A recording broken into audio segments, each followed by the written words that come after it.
Hello YouTubers, Alaska Prepper here. Ladies and gentlemen, it is the first week of the month, and what does that mean? Well, take a look at where I'm at. It means dollar cost average. Let's see if Dick is doing any work today. Oh my goodness, ladies and gentlemen, we have to come over here real quick because this is something that we don't normally see.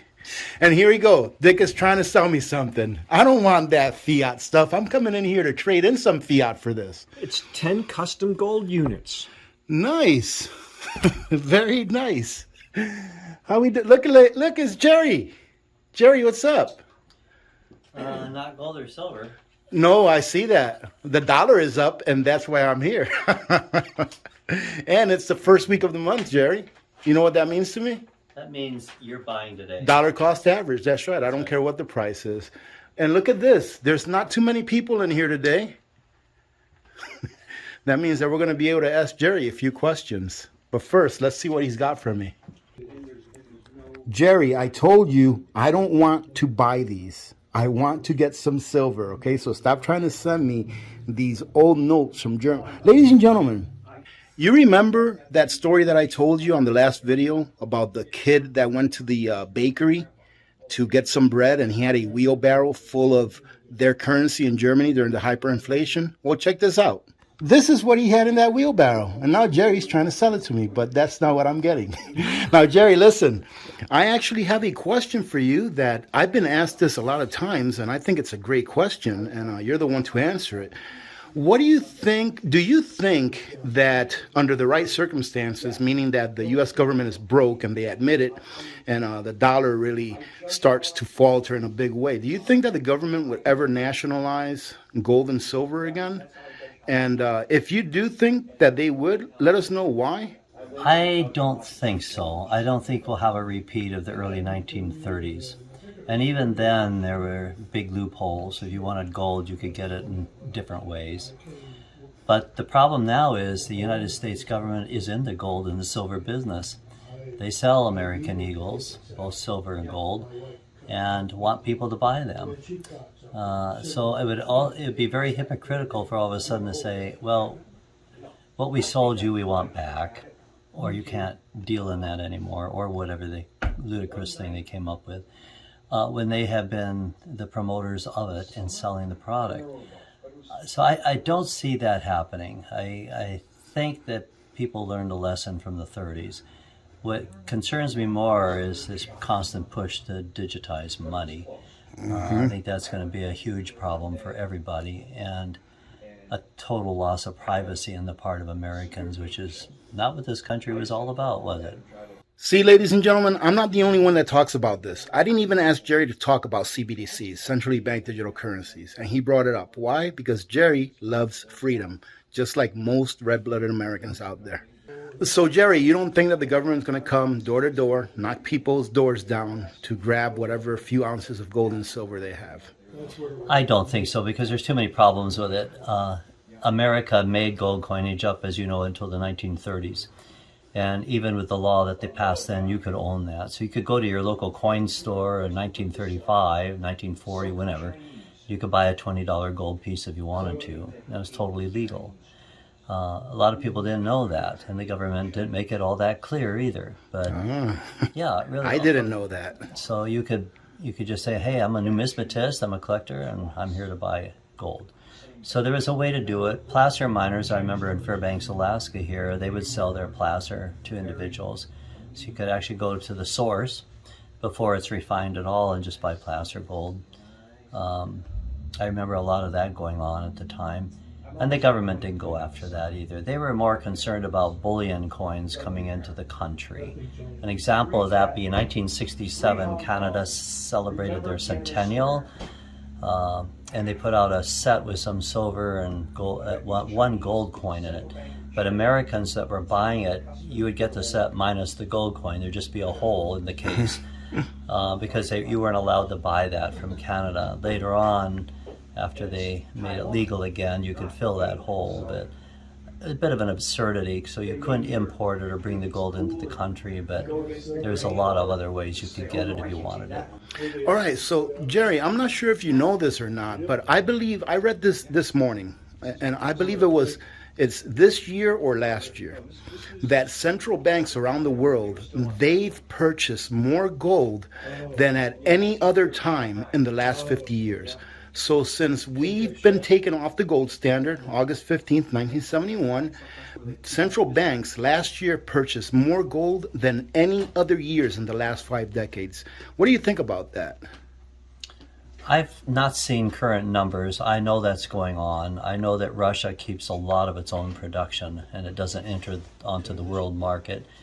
China, as we all know, has been buying a tremendous quantity, and India is doing the same thing. So it's almost like you're seeing gold moving over to Asia again. To the east. And yeah.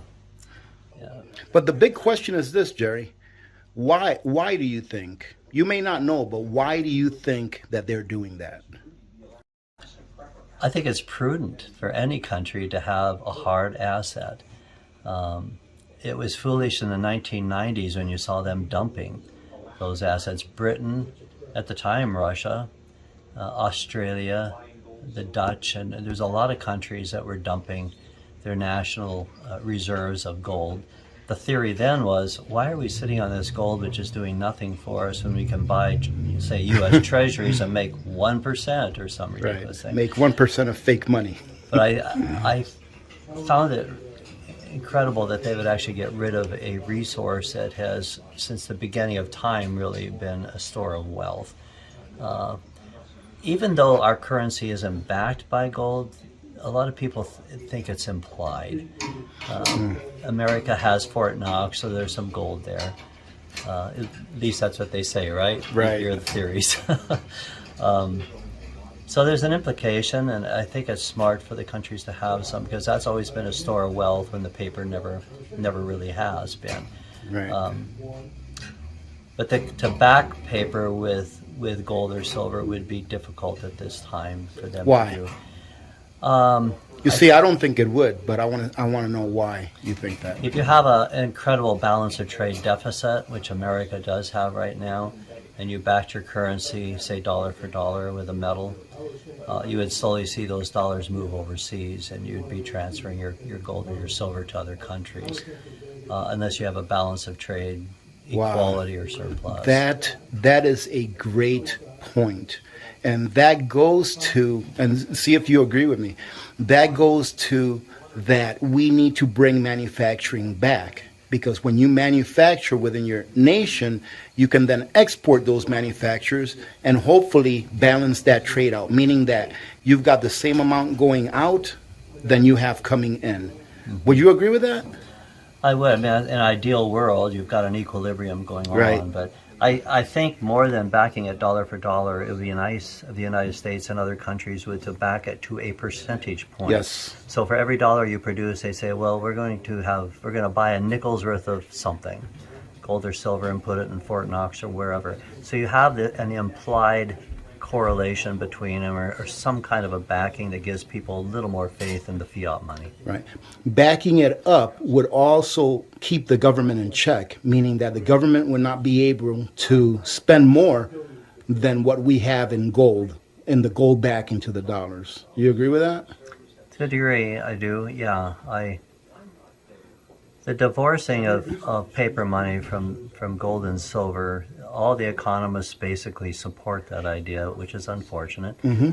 But they say if you're going to have a healthy country, you've got to have an adequate money supply to make the economy work. If you limit it with gold and silver, then you're not going to have that. However, it's a cop-out. That's what it is. It's a cop-out because you always have enough gold, but the question is at what price?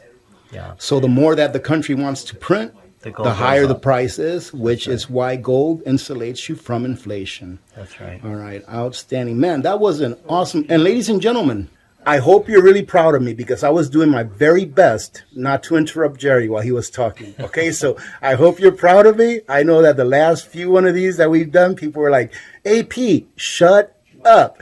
Well, Jerry, thank you very much, man. This has been awesome. One last question. If I have no gold or silver whatsoever, what do you recommend that people buy who want to buy it? Now, remember, ladies and gentlemen, Jerry nor I are financial advisors. This is just talk. All right.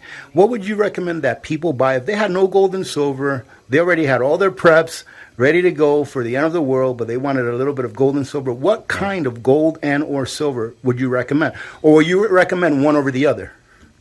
For gold, actually, I think a combination is smart. For gold, I do not recommend fractionals. What I mean by that is anything less than an ounce. I don't recommend anything more than an ounce either. You know, big bars, 5-ounce bars, 10-ounce bars, they're just not liquid.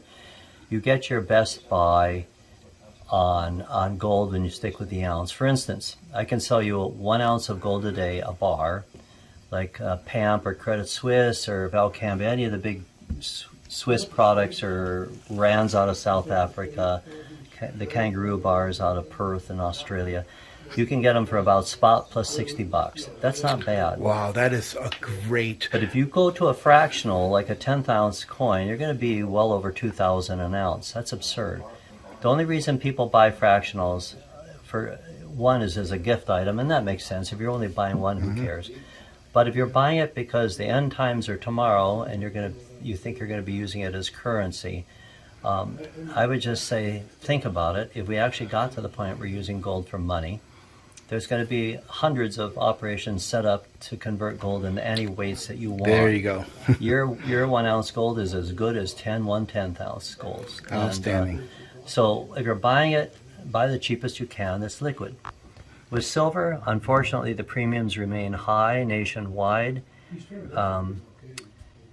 I like it. It's bulky. I don't like the premiums, I don't like the bulk, but I like the fact that silver has a greater upward potential by far than gold does. We've been at $49 an ounce multiple times for silver. Our spot price is less than half of that right now. So to go up into the 40s or 50s is very doable. For gold to double, you'd have to be up to about, what, $3,200? Right. We haven't been anywhere near that number. So gold is easier to store. But it's a little more safer. You don't have the extreme fluctuations like you do with silver. Silver is bulky and it's got a premium on it, but it has a better upside potential. Right. So you recommend that if people are just getting into stacking gold or silver, for silver, does it matter if you get the 1 ounce or the bars or? The 1 ouncers are the most popular by far. Oh, like this one? Like these right here? Yeah. Ladies and gentlemen, this is my dollar cost average for the month. Look at this. Aren't these pretty? So, Jerry, let's say that everything falls apart and the dollar has absolutely no value. How am I going to be able to use these guys? Well, they're already used in commerce, whether the government acknowledges it or not. But I see lots of transactions in the private sector being done simply in gold and silver. You know what? That's really funny because, ladies and gentlemen, when I walked in here, there was a gentleman that was selling his silver to Alaska Rare Coins, and he received that silver as payment from his boss. So it's funny that Jerry mentions that because that's the first transaction I saw occur here when I first walked in here. All right, Jerry. Well, listen, wow. Ladies and gentlemen, I'm not sure how much Jerry's going to charge me for the 15 minutes that he's done here, but I better go ahead and say goodbye now because every second that ticks by is costing me even more. All right. Hey, thank you, Jerry. Thank you very much. I'm just kidding, ladies and gentlemen. Thank you very much, Jerry. I appreciate your time. You're welcome. Right? Ladies and gentlemen, aren't Dick and Jerry really good guys? And that's what I mean when I tell you all, find a local coin shop where you can build a relationship with the people that own and or run the coin shop. Because I have all my trust in Jerry and in Dick. I mean, they can tell me a price for something and I won't even, I'll be like, okay, I don't even need to research it or look it up because I know that they're treating me well. So find a good local coin shop where you can go and you can trust the people that are there. Having said that, thank you very much. I hope you got something out of this. I think Jerry gave us some really awesome information. So I hope you got something out of this. Other than that, look at this. Can you see that? It's snowing again. Other than that, have a great day. Remember to be good to each other. When good people do good things happen. Remember to reach one, teach one, and repeat. If we all did this, the world would be a better place, and you know that it will be a better place. Many blessings to every one of you and your families. I'm Alaska Prepper, and I'm out. God bless you all. Out of a box. Well, what are you eating cereal for? You know, they've had hard.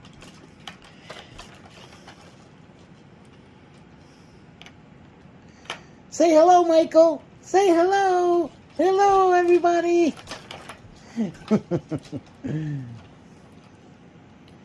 Do you like your bouncy chair? Do you like the bouncy chair? Look what a big boy you are.